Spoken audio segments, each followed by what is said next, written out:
예, 창세기 28번 아담아 내가 어디 있느냐. 창세기 3장 9절에서 10절 말씀입니다. 먼저 본문 말씀을 읽겠습니다. 그들이 날이 서늘할 때에 동산을 거느시는 하나님과 하나님의 음성을 듣고 아담과 그 아내가 여호와의 하나님의 낯을 피하여 동산 나무 사이에 숨은지라. 여호와 하나님이 아담을 부르시며 그에게 이르시되 내가 어디 있느냐 가로되 내가 동산에서 하나님의 소리를 듣고 내가 벗었으므로 두려워서 숨었나이다. 선악과를 먹고 난 다음에 그 아담이 이제 그 여호와가 오시는 말씀 소리를 듣고 여호와께서 내가 어디 있느냐라고 물으니까 그 아담이 내가 동산에서 하나님의 소리를 듣고 내가 벗었으므로 두려워서 숨었습니다. 이러는 내용이네요. 하나님은 맨 처음 사람에게 내가 어디 있느냐 이렇게 물었다. 그런데 그 아담은 내가 두려워 숨었습니다. 벗었으므로 두려워 숨었습니다. 라고 대답했다. 하나님은 위치를 묻고 있는데 사람은 항상 나는 무엇을 하고 있습니다. 이렇게 대답하는 것이다. 항상 늘 그런 것 같습니다. 그러니까 하나님이 처음 사람에게 물은 말이 내가 어디 있느냐. 그런데 아담은 제가 여기 있습니다 라고 하는 대답이 아니라 내가 벗었으므로 두려워서 숨었습니다 라고 하는 것입니다. 그러니까 나는 무엇을 해서 하고 있습니다. 이렇게 대답을 늘 하죠. 너의 위치가 어디에 있느냐 하는 물음은 땅 위에서의 그 자리를 묻는 것이 아니라 하나님과 사람의 관계를 묻고 있는 것이다. 위치를 묻는 것은 예를 들어서 위치를 묻는다는 것, 네가 어디 있느냐라는 것은 예를 들어서 시장과 과장 얘기를 할 수 있는데 과장더러 시장이 내가 어디 있느냐라고 하는 것은 그것은 그 사람이 자리를 얘기하는 게 아니라 과장의 자리, 과장의 위치를 묻고 있는 것이겠죠. 그러니까 결국 하나님과 사람의 관계라는 것은 어떤 것이죠? 하나님은 창조주이시고 사람은 죄송합니다. 맨날 이러네. 사람은 피조물인 그 위치를 얘기하시는 거죠. 그러니까 우리가 피조물, 지음을 받은 존재라는 거, 우리를 지으신 분이 있다는 거, 그 관계를 항상 묻고 있는 것입니다. 과장이 과장의 자리에 확실히 있기만 한다면 시장이 부를 때 두려울 일이 없다. 그런데 과장이 자기 자리를 이탈해서 월권을 하고 있다면 시장이 부를 때마다 두렵고 그 얼굴을 피하고 싶고 없는 데서 몰래 하고 싶게 된다. 그러니까 결국은 위치를 이탈하게 되면은 두렵다는 거죠. 두려움이 생긴다는 거죠. 예. 그렇기 때문에 그 위치라고 하는 것은 과장이 과장의 위치에 있어야 하듯이 우리 사람은 사람의 위치에 있어야 된다라는 이야기입니다. 맨 처음 선악과를 먹고 나서 자기들의 몸이 벗은 줄을 알고 동산에서 거느시는 여호와의 낯을 피해서 숨었다라고 되어 있다. 이와 같이 우리가 누구에게 죄를 지으면 항상 그 사람의 낯을 피하고 싶다. 저도 참 이 말씀에 공감을 하는데 제 마음속에 어떤 좀 뭐랄까 누군가를 싫어하고 싫어하는 그런 마음 있잖아요. 그런 마음이 있으면 그 사람을 제가 이렇게 보면 이렇게 좀 마음이 불편하더라고요. 그러니까 저는 모르겠어요. 제 마음에 어떤 그런 뭐랄까 싫어하는 그 마음이 그 사람을 보는데 불편한 거예요. 근데 그 사람은 모르겠어요. 알지 뭘지 알까요? 알 수도 있겠죠. 제가 불편해하는 걸 알겠죠. 그렇지만 하여간 이 사람은 상관없어요. 그렇지만은 사실 제가 그런 마음이 있기 때문에 제가 불편한 거죠. 그러니까 이 사람을 괜히 피하게 되고 그리고 안 만나고 싶어하고. 그러니까 사람은 누구나 그런 마음이 있지 않을까. 저를 보면서 그런 생각을 합니다. 사람도 무슨 행위를 하기 전에 먼저 그 위치를 이탈한 것이다. 사람의 위치, 다시 말하면 흙으로 지어진 위치, 하나님의 손에 의해서 창조된 피조물의 위치, 아버지에 의해서 낳아진 아들의 위치, 그 위치를 이탈하게 된 것이다.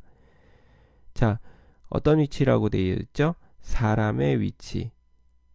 그 사람의 위치라는 것은 흙으로 지어진 위치, 하나님의 손으로 의해서 창조된 피조물의 위치, 그리고 아버지에 의해서 낳아진 아들의 위치. 이렇게 크게 이제 결국 그 사람의 위치를 세 가지로 설명하고 있습니다. 흙으로 지어진 위치, 피조물의 위치, 내가 나 자신을 만든 게 아니고 내가 지어진 존재다. 그리고 아버지에 의해서 낳아진 아들의 위치, 이 위치를 이탈했다는 것입니다.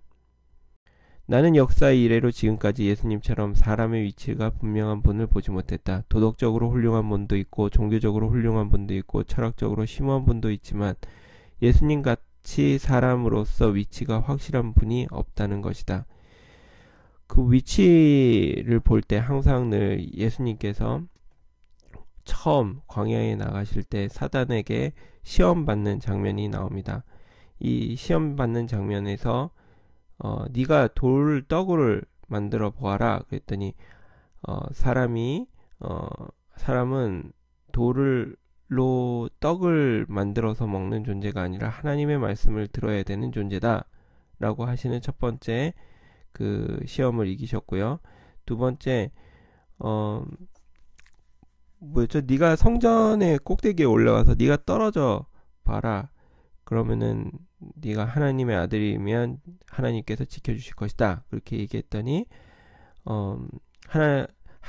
너의 하나님을 시험케 하지 말아라. 그런 얘기로 이기셨고, 세 번째는 이제 세상 모든 영광을 보여주면서 야, 네가 나에게 경배를 하면 내가 이 모든 것들을 너에게 주겠다 라고 하니까 예수님께서 하신 말씀이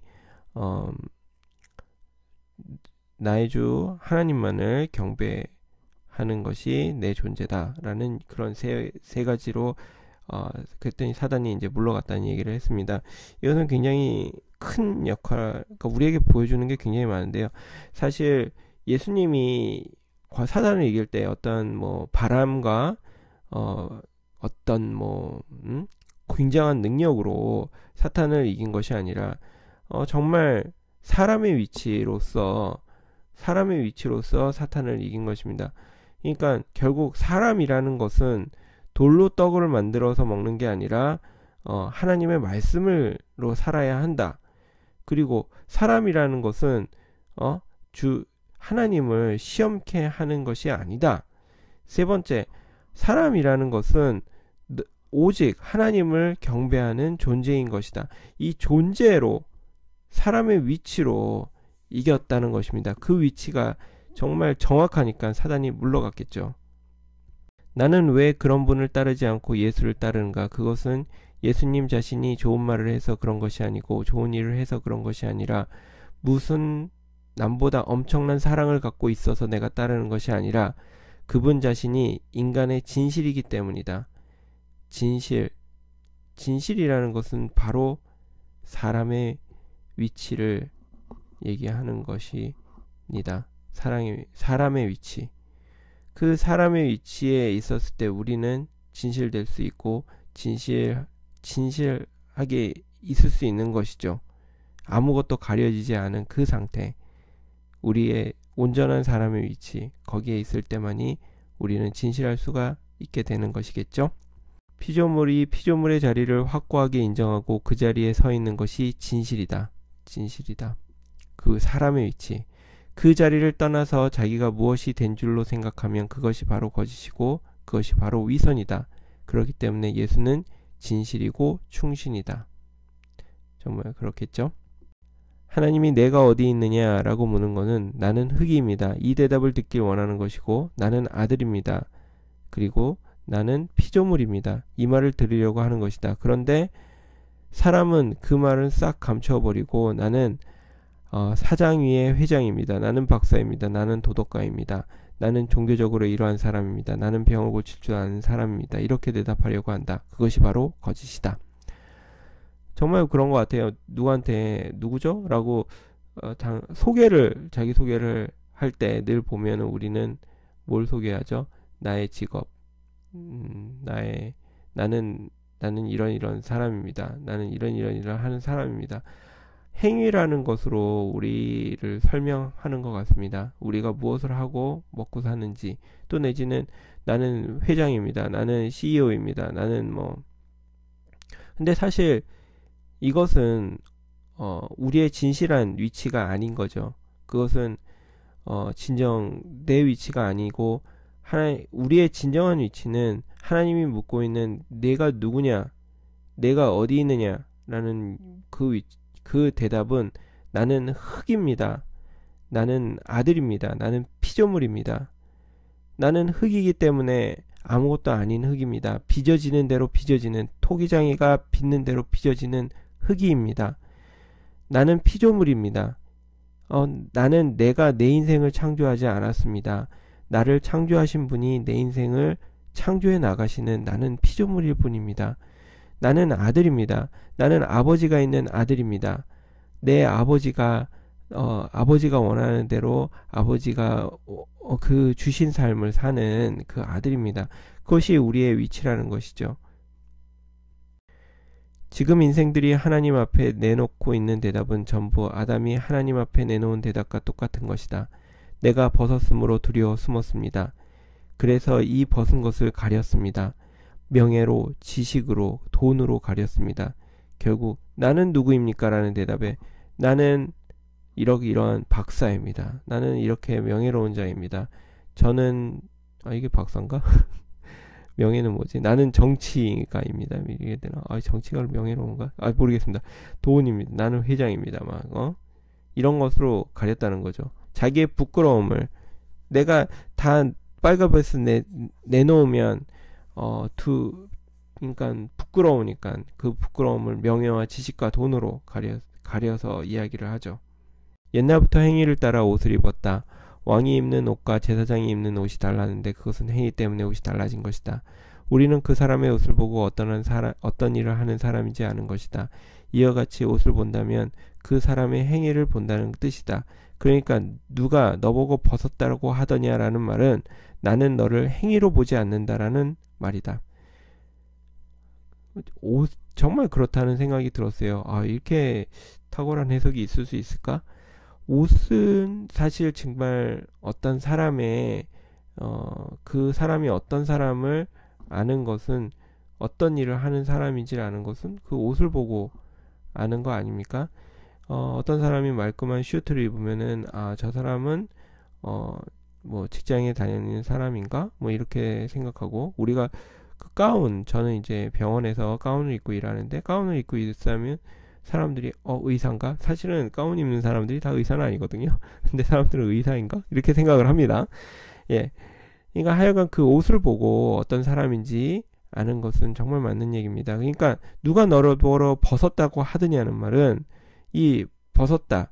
무엇을 벗었다? 옷을 벗었다. 그러니까 나는 너의 행위를 보지 않는데, 너가 어떤 일을 했는지를 보지 않았는데, 내가 벗은 줄을 알고 두려워서 숨었습니다. 나는 네 행위를 보지 않는데 왜 너는 그렇게 대답을 하니? 라는 이야기인 거죠. 이제 우리가 내가 어딨냐고 대답하는 하나님의 질문에 대해서 나는 흙입니다. 흙에 있습니다. 나는 피조물입니다. 나는 아들입니다. 그렇게 대답하는 사람이 되기 바란다. 여러분 오늘 어떤 삶을 살고 계십니까? 저는 여러분들이 오늘, 저도 역시 마찬가지로 정말 흙인 인생, 정말 피조물인 인생, 아들의 인생으로 살기를 소원합니다. 저 역시도 소원합니다. 기도하시겠습니다. 감사하신 아버지 하나님, 우리는 우리 인생을 찾기 위해 여러 가지 일을 하고 여러 가지 행위를 찾고 우리 자신을 덮을 수 있는 무엇을 찾고 무화과 잎을 찾고 숨을 곳을 찾고 이렇게 하고 있었습니다. 그러나 하나님이 우리를 찾으신 것은 전혀 그런 자리가 아니고 내가 어디 있느냐 하는 이 단순한 질문을 가지고 계시고, 그 위치 안으로 우리를 회복하기 위해서 우리를 보내시고 부르시고 아들을 우리에게 주신 것을 감사합니다. 우리가 예수를 알 때 그의 행위로 그를 알지 아니하고 그의 위치로 그를 알도록 우리에게 은혜를 베풀어 주시길 원합니다. 주 예수님의 이름으로 기도합니다. 아멘. 지금까지 이것을 시청해 주셔서 감사합니다. 다음 시간에 그러면 창세기 29번째 말씀을 가지고 만나보도록 하겠습니다. 감사합니다.